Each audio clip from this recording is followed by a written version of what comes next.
함께 읽겠습니다. 더 큰 힘과 능력을 가진 천사들도 주 앞에서 그들을 거슬러 비방하는 고발을 하지 아니하느니라. 아멘. 베드로후서 2장 1절부터 11절까지 본문입니다. 경건한 자는 건지시고 불의한 자는 형벌 아래에 두신다. 경건한 자는 건지시고 불의한 자는 형벌 아래에 두신다 라는 말씀의 제목입니다. 9절에 나와 있습니다. 9절 말씀 보시면 주께서 경건한 자는 시험에서 건지실 줄 아시고 불의한 자는 형벌 아래에 두어 심판날까지 지키신다. 자, 이렇게 기록하고 있습니다. 우리가 왜 하나님의 것을 선택해야 하는가? 왜 신앙을 가지고 살아야 하는가? 자, 분명한 이유, 그 근거를 오늘 본문에서 의인의 고백을 통해서 설명하고 있습니다.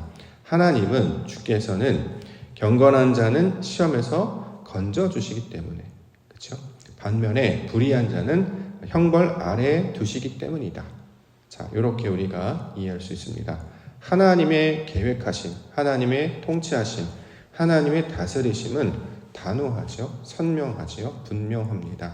경건한 자 하나님께서 구하시고 불의한 자 심판 안에 두실 것이다. 그러므로 어떻게 해야 되느냐? 우리가 하나님을 선택하는 의인의 길로, 그 경건한 자의 모습으로 살아야 할 것을 우리 가운데 가르쳐주고 있습니다. 자, 본문에서 성경에서 경건한 자 한 명 예를 든다고 하면 이달리아 백부장이었던 고넬료라고 하는 사람이 있었습니다. 그는 성경을 이렇게 고백하는데요, 경건한 자였다. 사도행전 10장 1절에 가이사랴에 고넬료라는 사람이 있으니 이달리아 부데라 하는 군대의 백부장이라 그가 경건하여 온 집안과 더불어 하나님을 경외하며 백성을 많이 구제하고 하나님께 항상 기도했다. 자, 이달리아 백부장, 이방인이라는 거예요. 유대인이 아니라는 거죠. 이스라엘 백성들이 아니라는 거죠. 근데 그는 하나님을 찾는 경건한 자였다라고 소개를 합니다. 자, 그랬더니 어떤 일이 벌어지느냐? 하나님의 사자를 만나게 되고 마침내 베드로를 영접하게 되죠. 그래서 그가 말씀을 듣고 그의 모든 가족이 이제 침례, 세례를 받는, 하나님의 백성으로 이제 증거함을, 인치심을 받는 그 은혜와 복을 누리게 됩니다. 자, 경건한 자, 한마디로 이걸 경건한 자를 우리로 어떻게 적용할 수 있냐면 하나님을 기준으로 두는 사람을 경건한 자라고 이야기할 수 있습니다. 하나님의 말씀, 하나님의 뜻, 하나님께서 기뻐하시는 자. 보통 사람은 무엇을 기준으로 삼습니까? 어디를 기준으로 삼습니까? 나죠, 나. 내가 기준이에요. 성경은 시간이 지나서 점점 좀 간단해지죠. 많은 이야기를 다루고 있는 것 같은데, 굉장히 복잡한 내용 같은데 간단합니다. 하나님과 나와의 관계를 이런 모양으로 역사와 인물과 사건을 통해 소개하고 있는데, 그렇기 때문에 자, 주도권이 나에게 있느냐, 하나님께 있느냐, 그 이야기예요. 그렇죠? 나를 주도권을 있으면 불의한 자가 되는 것이고, 의로운 자는요 반대로 하나님께 기준을 두면 그걸 의라고 이야기한단 말이죠. 그런데 우리의 본성이, 우리의 습관이, 우리의 무지와 연약함이 하나님께 나아가지 못해요. 능력도 없고 또 그럴 상황도 되지 못합니다. 그래서 항상 불의한 상태에 놓여 있단 말이죠. 근데 이 불의한 상태, 어둠의 상태에 놓여 있는 자를 목자 되시는 의인이신 주님께서 찾아오셔서 우리를 그로 만나게 하시는 것입니다. 그래서 그의 음성을 따라가면 아버지의 집으로 돌아가는 것이고, 그의 음성을 거부하면 계속 길을 잃은 상태로 살게 된다는 거죠. 이걸 이제 형벌 아래 둔 상태, 이렇게 이야기하는 것입니다. 그가 유대인이든 이방인이든 자유인이든 상관없이 하나님을 기준으로 두려고 하는 사람, 자신을 기준으로 두는 것이 아니라 하나님을 기준으로 두려고 하는 사람은 마침내 복음을 통해, 말씀을 통해 하나님을 경험하고 하나님의 친백성 되는 그 은혜를 누리게 되더라. 자, 이렇게 성경은 소개하고 있습니다. 그러니 어떻게 되냐? 하나님을 기준으로 삼는 경건한 자를 사모할 것을, 소망할 것을 우리 가운데 가르쳐주고 계시죠. 반대로 성경에는 불의한 자들도 많이 등장하고 소개합니다.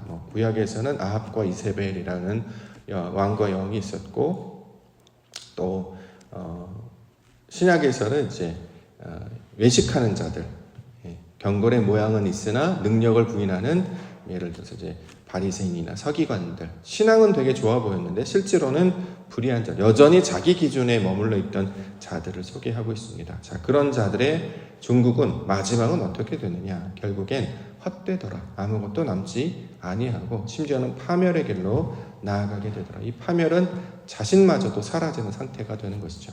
자, 나 자신도 구원하지 못하고 자신을 기준으로 해서 자신을 붙잡고 살면 살 것 같은데 그러지 않았다는 거죠. 어저께 예로 말씀드렸던 것처럼 측백나무의 뿌리를 뜯어보니 흙은 하나도 없고 자기네들끼리 뿌리로 칭칭 감겨서 결국 말라 죽었다. 자, 흙과 물을 마시고 살아야 되는데 나무가 흙과 물이 없으니까 결국 말라 죽게 되더라. 그러니까 자아의 나에게서 오는 어떤 것에서 자꾸 무언가를 만족하면 내가 이런 걸 했지, 난 이런 사람이야, 난 역시 대단, 이런 걸로 가면 결국 말라 죽고, 나에게서 힘과 근을 찾는 것이 아니라 어디에요? 하나님께 말씀, 진리, 생명, 하나님이 주시는 어떤 것, 자꾸 그것에 마음과 소망을 두며 나아갈 때 놀랍게도 내가 살게 되더라. 자, 이것을 가르쳐주고 있는 말입니다. 저와 여러분들은 원래 불의한 자였어요. 나밖에 몰랐거든요. 나라고 하는 기준밖에 없었는데 하나님께서 선택권 하나 더 주셨죠. 하나님이라고 하는 선택권. 자, 이것을 우리가 듣고 우리가 이제 보았습니다. 이제 중요한 것은 붙잡고 나아가는 그 의지와 따라감이 필요한데 이것은 이제 혼자는 어렵고 예수님과 동행하셔야 됩니다. 항상 언제 어디서든지 주님을 기억하시고 주님과 동행하시며 주님께서는 주시는 멍에를 함께 지고 나아갈 때 우리를 가볍게 능히 우리 그 길로 인도해 주실 줄 믿습니다. 자, 하나님을 기준으로 살아셨던 그리스도 예수와 동행하심으로 하나님이 기뻐하시는 경건한 자, 경건한 우리 되시는 성도님과 교회 되시기를 주의 이름으로 간절히 축원합니다. 오늘 말씀 보겠습니다. 그래서 이제 거짓 선지자 선생에 관한 이야기를 하고 있는데요. 1절부터 3절 보시면 그러나 백성 가운데 또한 거짓 선지자들이 일어났었나니 이와 같이 너희 중에도 거짓 선생들이 있으리라. 그들은 멸망하게 할 이단을 가만히 끌어들여 자기들을 사신 주를 부인하고 임박한 멸망을 스스로 취하는 자들이라. 여럿이 그들의 호색하는 것을 따르리니 이로 말미암아 진리의 도가 비방을 받을 것이요 그들이 탐심으로써 지어낸 말을 가지고 너희로 이득을 삼으니 그들의 심판은 옛적부터 지체하지 아니하며 그들의 멸망은 잠들지 아니하느니라. 자, 거짓 선지자, 거짓 선생 이렇게 소개합니다. 성경에서 말하는 거짓은 비어있다라는 뜻이라고 말씀을 드렸어요. 내용이 없는, 껍데기만 있을 뿐, 모양만 있을 뿐 그 안에 실체가 없는, 예를 들어서 직분은 있으나 직분으로 살았던 어떤 흔적, 삶의 내용은 없는 것, 이걸 이제 거짓되다, 헛되다라는 거죠. 그러니까 알곡이 되지 못하는, 내면에 채워지지 아니하는 그 껍데기만 남은 상태를 거짓이라고 이야기합니다. 자, 거짓 선지자, 하나님의 말씀은 있는데 실제 삶은 없다는 뜻이고, 거짓 선생, 자, 가르침은 있는데 자신은 그렇게 살지 않는 것을 가리키고 있는 말이죠. 대표적인 특징이 뭐냐면 예수 그리스도의 주되심을 부인한다, 이런 말이 있고, 이걸 이제 이단이다라고 이야기합니다. 자, 이 이야기를 하는 이유는 뭐냐면 우리가 왜 예수 그리스도를 주라고 고백하고 그를 따라가냐면 예수님의 방식이 옳다는 거예요. 그렇죠? 예수님은 어떻게 사셨습니까? 언제 어디서든지 하나님을 기억하시면서 아버지의 뜻대로를 주장하시면서 사셨고, 그 길이 어떤 모양이더라도 항상 순종하며 심지어는 십자가 지는 곳까지 나아가셔서 완성하셨다는 거죠. 자, 자신의 뜻대로 하지 아니하고 아버지의 원대로 하는 그 방식이 의인의 방식이고 경건한 모양의 방식이라는 거예요. 그런데 거짓 선생과 거짓 선지자는 뭡니까? 예수 그리스도께서 하셨던 아버지에게 모든 걸 의탁해야 됩니다라는 것을 인정하지 않아요. 이렇게 하라고 자꾸 뭔가를 가르쳐요. 그건 맞을 수도 있고 틀릴 수도 있죠. 왜요? 사람의 방식이기 때문에 우리는 철저하게 하나님의 방식과 하나님이 일하심을 기다려야 합니다. 예를 들어서 어제 같은 경우도 그런 고민을 많이 하겠는데, 우리 자녀들 신앙교육할 때 많이 어렵잖아요. 엄마 아빠가 교회를 다닌다고 해서 또는 저희 가족이 목회자 가정이라고 해서 아이들도 신앙생활을 부모의 어떤 원하는 만큼 할 수 있느냐? 또 사실 그렇지 않거든요. 그러면 어떻게 해야 되나요? 그러면 이제 마음에서 방법들이 막 떠올라요. 이렇게 해야 되나? 저렇게 해야 되나? 이렇게 할까? 저렇게 할까? 물론 그런 감동도 신앙교육의 일환이기 때문에 중요한 것이라고 생각합니다. 근데 절대 놓치지 말아야 될 것은 신앙은 사람이 가르치는 게 아니고 하나님이 하시는 거라는 거예요. 기도가 빠지면 절대 안 돼요. 만약 기도가 빠지면 우리 몸에 목소리 힘이 들어가기 때문에 아이들은 그걸 기가 막히게 이렇게 취합니다. 강요하는지 아니면 미혹하는지, 나를 막 푸시하든지 아니면 막 달콤한 말 뭐뭐 해주면 뭐뭐 해줄게 이렇게 유혹하든지 그런 걸로는 오래 못 가요. 사람의 것이기 때문에. 그래서 부모들이 항상 자녀를 놓고 기도하는 것은 아버지의 때에 아버지가 하실 줄 믿사오니 아버지의 뜻대로 하옵소서. 이 모습을 보여야 자녀의 관계도 틀어지지 않고, 중요한 것은 물론 예배를 한번 나오는 게 우리한테는 되게 좋은 일이지만 만약에 안 나왔다고 해서 그 마음 가운데 일어나는 이것들을 감정도 쏟아내면 끊어져요, 관계가. 그럼 그 다음부터 교회 나올 확률이 더 줄어듭니다. 그렇기 때문에 우리 욕망이나 우리의 뜻은 이게 좋은 줄 알았기에 우리는 맛을 봤기 때문에 너무 좋아서 권면을 합니다만, 실제로 신앙은 성령께서 하시는, 아버지께서 하시는 일이기 때문에 그 모습을 보고 항상 하나님이 해주실 걸 믿고 자녀들에게는 항상 빛을 비춰주시는 그런 모습이 우리 모습 가운데 필요하다는 생각을 하게 됐습니다. 다음 주에 이제 어린이 주일이기도 하잖아요. 우리 아이들 어렸을 때는 교회를 그렇게 좋아하더니 막상 좀 머리가 커지니까 그렇게까지 좋아하는 것 같지는 않고, 때로는 아예 생각이 없는 것 같기도 하고 이렇게 된단 말이죠. 이제 그럴 때 항상 기억해야 합니다. 주 예수 그리스도께서 어떻게 하셨나요? 아버지의 원대로 하옵소서, 아버지 뜻대로 하옵소서. 이게 어려운 거예요. 근데 우리가 아버지 뜻대로 하옵소서라고 하는 것을 성경에서 뭐라고 하냐? 의인이라고 한단 말이죠. 예수님께서도 제자들이 변화되기를 안 원하셨을까요? 1시간도 못 깨어있는 그 아이들을 놓고 너희는 왜 1시간도 못 깨어있느냐라고 답답해하지 않으셨습니까? 근데 그럼에도 불구하고 기도하셨고 기다리셨고 기대하셨습니다. 왜요?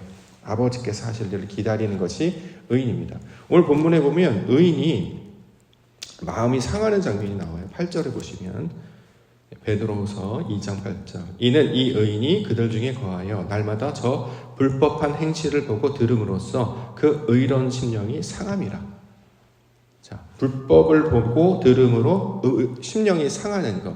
하박국의 마음과 똑같죠. 하나님, 저들은 왜 저렇게 합니까? 하나님 너무 좋으신데 왜 그냥 내버려 두십니까? 라는 안타까운 마음이 든다는 거예요. 자, 그럴 때 어떻게 해야 되느냐?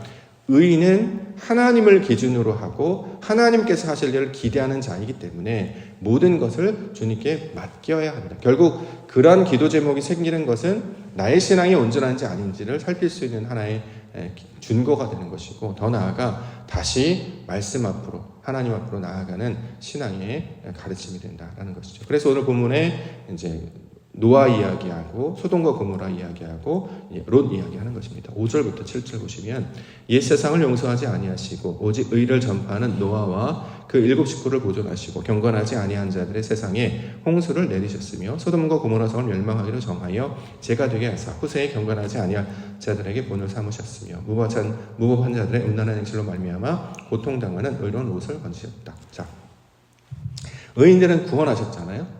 반면에 그렇지 않은 것은 이제 망하게 되셨단 말이에요. 이게 분명해요.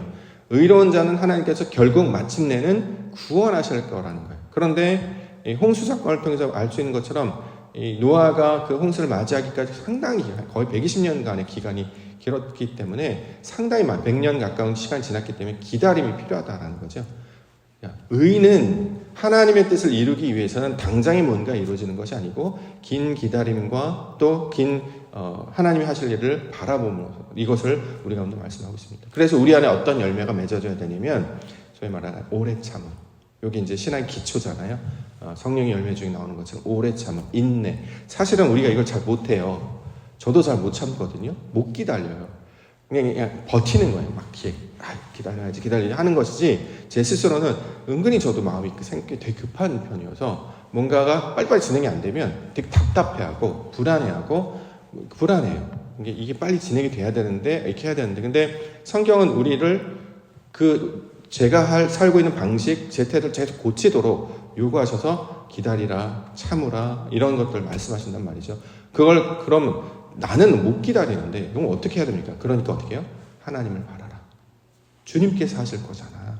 주님을 기다려. 주님은 확실한 분이야. 의인은 구하시고 불의한 것은 그냥 내버려 두셔. 확실하잖아. 그러니까 너는 확실한 일을 선택해. 하나님 반드시 한다니까. 할 수도 있고 안 할 수도 있고가 아니라 분명히 했잖니. 자, 노아와 가족들 구원했잖니. 소돔과 고모라 땅의 결과 네가 어떻게 된지 알잖아. 의인 롯을 구하시기 위해서, 그렇지? 의인은 롯을 구원하셨잖아. 이걸 기억해라. 그러면 어느 길에 우리가 설 것인가? 왜 우리가 하나님을 선택하고 의인의 길로 나아가고 경건한 자의 모양으로 나아가야 되는가? 하나님께서 하시는 일이 분명하기 때문이다. 자, 이걸 성경은 이야기하고 있다라는 것이죠. 그것을 알게 되면, 그것이 우리 마음 가운데 탁 새겨지게 되면 참을 수 있게 됩니다. 참을 수 있게 돼. 기다리게 돼요. 하나님 해주실 줄 믿습니다. 예전에 그런 경우 있잖아요. 부모님 교회 나오실 수 있도록, 우리 가족들 예배할 수 있도록 기도를 시키시더니 어떤 가정은 10년 만에, 어떤 가정은 20년 만에 마침내 이루시는 하나님의 일을 보여주신단 말이죠. 근데 그 기간을 가만히 보면 우리의 인내가 한계점에 다다랐을 때 신기합니다. 더 이상은 안 되는 게 그때 보니까 가족도 구원하지만 우리도 구원하시려고 그 모습을 우리 가운데 가르쳐주고 있습니다.